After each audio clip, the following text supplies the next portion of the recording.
Assalamualaikum warahmatullahi wabarakatuh.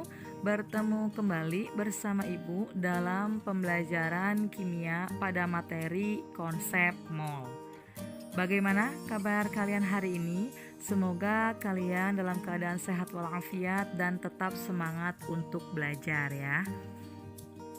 Kompetensi dasar yang akan dicapai pada pertemuan ini yaitu 3.5 menerapkan hukum-hukum dasar kimia dalam perhitungan kimia, 4.5 menggunakan hukum-hukum dasar kimia dalam perhitungan kimia. Tujuan pembelajarannya, melalui kajian pustaka, siswa diharapkan dapat 1. Menjelaskan mol sebagai satuan jumlah zat. 2. Menentukan jumlah partikel menggunakan bilangan Avogadro. 3. Menentukan MR senyawa berdasarkan data AR atom penyusun senyawa. 4. Menentukan massa atom atau senyawa jika diketahui AR atau MR-nya.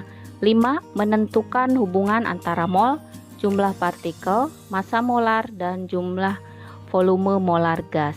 Yang keenam, menentukan hubungan massa mol dan massa molar. Baiklah, kita akan membahas dulu tentang pengertian konsep mol. Mol ini adalah satuan jumlah zat dalam perhitungan kimia atau dikenal dengan istilah stoikiometri. Contoh dalam kehidupan sehari-hari misalnya lusin. Lusin ini dinyatakan untuk sekumpulan benda yang jumlahnya ada 12 buah. Nah, selain itu ada dikenal dengan bilangan Avogadro. Nilainya adalah 6,02 kali 10 pangkat 23. Nah, lambang bilangan Avogadro ini dikenal dengan huruf L. Hal-hal yang berhubungan dengan konsep mol. Yang pertama, massa atom relatif. Yang kedua, massa molekul relatif. Yang ketiga, massa molar. Yang keempat, bilangan Avogadro. Yang kelima, volume molar. Baiklah, Ibu akan membahas massa atom relatif atau istilahnya dilambangkan dengan AR. Setiap unsur memiliki AR dan bisa dilihat pada susunan berkala. Di sini ada dituliskan beberapa contoh unsur dengan AR sebagai berikut. ARH hidrogen 1, ARC karbon 12, ARCA kalsium 40, ARS belerang 32, ARNA natrium 23, ARO oksigen 16, ARCl klorin 35,5, ARMG magnesium 24, ARN nitrogen 14, dan ARK kalium yaitu 39. Kemudian dibahas juga tentang massa molekul relatif dilambangkan dengan MR. Setiap senyawa memiliki nilai MR yang bisa dihitung berdasarkan AR dan indeks atomnya. Nah, kalian lihat di sini kita akan menghitung contoh menghitung MR H2O. Nah, perhatikan di sini ada senyawa dengan rumus H2O atau air. Rumusnya tinggal dihitung berapa jumlah setiap atomnya dikalikan dengan masing-masing AR-nya. Di sini H2O terdiri dari unsur H, atom H dan atom O. Nah, tinggal kita hitung saja di sini H, berarti jumlah atomnya adalah 2. Tinggal dikalikan 2 dikali ARH. Terus ditambah dengan O, jumlahnya di sini adalah 1. Nah, tinggal dikalikan dengan ARO. Kalian lihat di sini ARH tadi adalah 1. Tinggal dimasukkan, berarti 2 dikali 1. Terus dijumlahkan dengan sini ARO. Berapa di sini ARO? Nah, di sini 16. Berarti 1 dikali 16. Kita jumlahkan sekarang 2 kali 1 sama dengan 2, ditambah dengan 1 kali 16 sama dengan 16. Tinggal dijumlahkan 2 tambah 16 sama dengan 18. Maka MrH2O adalah Yang kedua, kita akan menghitung MR CaCO3. CaCO3 terdiri dari 3 atom, Ca, C, dan O, dengan jumlah masing-masing Ca berjumlah 1, C berjumlah 1, dan O berjumlah 3. Berarti kita tinggal mengalihkan dengan masing-masing AR-nya dan jumlahkan. Maka kita peroleh 1 kali ARCA. ARCA adalah 40. 1 kali 40 berarti 40. Ditambah 2 kali ARC. ARC adalah 12, berarti 1 kali 12 sama dengan 12. Terus ditambah dengan 3 kali ARO. ARO adalah 16. O adalah 16, berarti tinggal dikalikan 3 kali 16 sama dengan 48. Sekarang dijumlahkan 40 ditambah 12 ditambah 48 sama dengan 100. Maka kesimpulannya MrCaCO3 adalah 100. Agar kalian lebih memahami cara menghitung MR, di sini ada latihan soalnya. Hitunglah MR dari senyawa berikut ini. Yang ke-1 KNO3, yang kedua MgOH 2 kali, yang ketiga K2SO4. Silahkan kalian tuliskan jawabannya di buku catatan kalian masing-masing. Sekarang kita akan mempelajari tentang konsep mol, hubungannya dengan jumlah partikel, massa, volume, dan molaritas. Nah, di sini bisa kalian lihat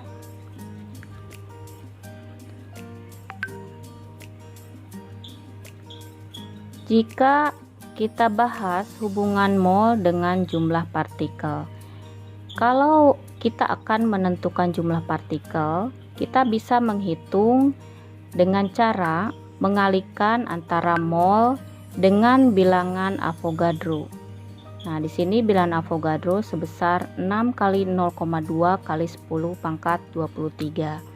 Sementara jika kita akan menentukan berapa mol, caranya tinggal lihat panahnya, berarti akan kita hitung mol, berarti jumlah partikel dibagi dengan bilangan Avogadro, yaitu 6,02 kali 10 pangkat 23. Nah, ini hubungan antara jumlah partikel dengan mol.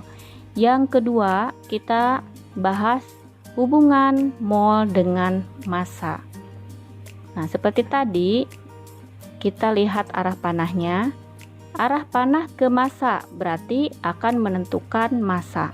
Berarti di sini massa sama dengan mol dikali dengan AR atau MR. AR untuk atom, MR untuk senyawa.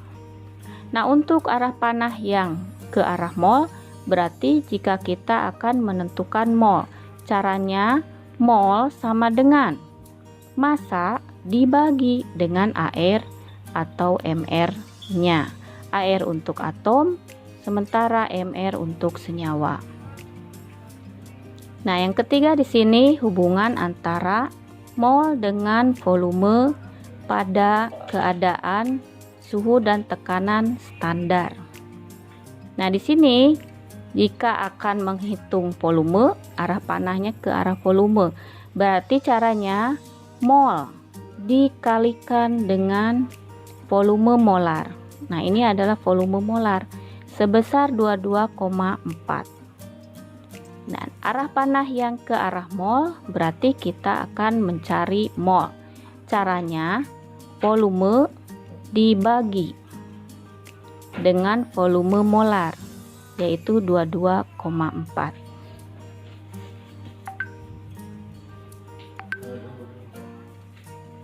Nah, bisa kalian di sini konsep mol hubungannya dengan jumlah partikel, massa, volume, dan molaritas. Kemudian di sini ada contoh soalnya. Yang pertama, berapakah jumlah molekul CaCO3 dalam 0,05 mol CaCO3? Untuk penyelesaiannya, tadi di rumus sudah kalian lihat bahwa untuk menentukan jumlah partikel dengan cara mengalihkan mol dengan bilangan Avogadro atau lambangnya L. Tadi jumlah molnya adalah 0,05. Tinggal dimasukkan ke sini, berarti molnya 0,05 dikali bilangan Avogadronya adalah 6,02 kali 10 pangkat 23. Nah, 0,05 kalikan dengan 6,02. Hasilnya adalah 0,301 kali 10 pangkat 22. Nah, bilangan ini kita ubah bentuknya ke dalam notasi ilmiah. Nah, di sini kita buatkan, kita rubah menjadi 3,01 kali 10 pangkat 23. Nah, di sini 0,301 berubah menjadi, kita ubah menjadi 3,01 kali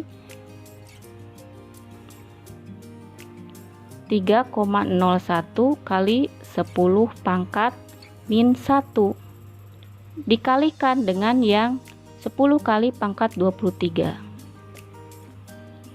Sehingga di sini 3,01-nya kita tulis kembali, sementara eksponennya negatif 1 dijumlahkan dengan 23 atau 23 dikurangi 1, maka hasilnya 22. Sehingga jumlah partikel CaCO3 adalah 3,01 kali 10 pangkat 22 partikel. Contoh soal kedua, tentukan massa dari 3,01 kali 10 pangkat 23 atom Ca, sementara nilai ArCa adalah 40.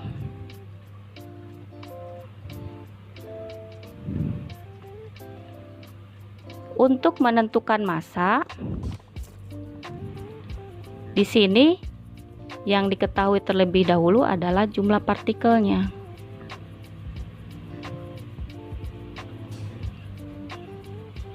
Tadi di peta konsep mol, kalian lihat ada hubungan antara jumlah partikel dengan massa.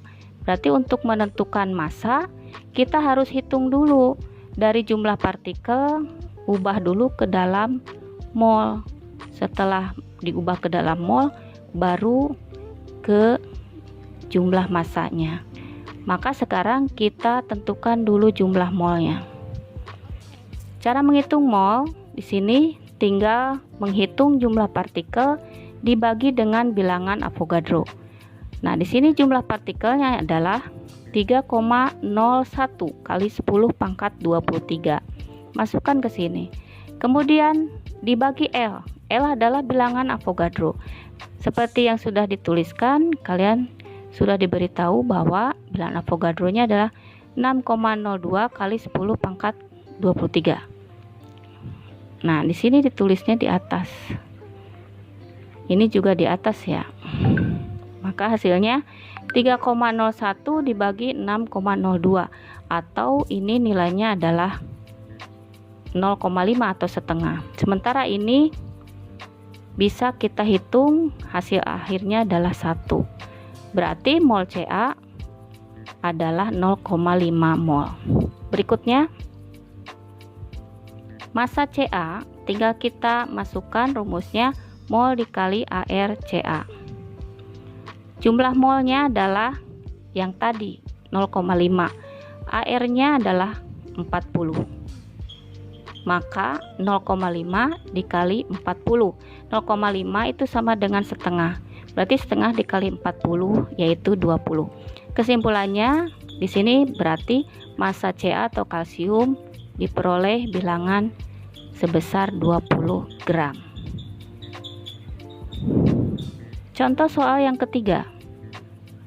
Sini diminta untuk menghitung volume dari 0,5 mol gas hidrogen yang diukur pada suhu 0 derajat dan tekanan 1 atmosfer. Nah, di sini suhunya 0 derajat Celcius dan tekanan 1 atmosfer. Di sini berarti pada kondisi STP atau suhu dan tekanan yang standar. Maka penyelesaiannya tinggal kita masukkan rumus bahwa untuk menghitung volume, rumusnya mol dikali volume molar.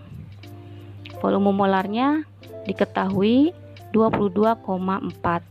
Masukkan molnya, di sini molnya adalah 0,5 mol. Nah, di sini 0,5 mol, terus turunkan kembali dikali 22,4. 0,5 itu sama dengan setengah. Berarti di sini setengah dikali 22,4. Hasilnya adalah 11,2 liter. Berarti kesimpulannya volume H2 pada keadaan standar adalah 11,2 liter. Nah, di sini tugas setelah pembelajaran yang sudah Ibu jelaskan tadi, silahkan kalian kerjakan tugas ini di buku catatan. Nah, kemudian kalian kirimkan ke Texas Learning-nya. Kalau ada yang kalian kurang paham, nah boleh silakan hubungi guru masing-masing dan nomornya bisa kalian tanyakan ke wali kelas. Nah, akhir kata, sampai jumpa semuanya anak-anak Ibu. Terima kasih atas perhatiannya. Semoga apa yang sudah Ibu jelaskan bisa kalian pahami semuanya. Akhir kata, mari kita tutup dengan bacaan hamdalah. Alhamdulillahirabbil alamin. Assalamualaikum warahmatullahi wabarakatuh.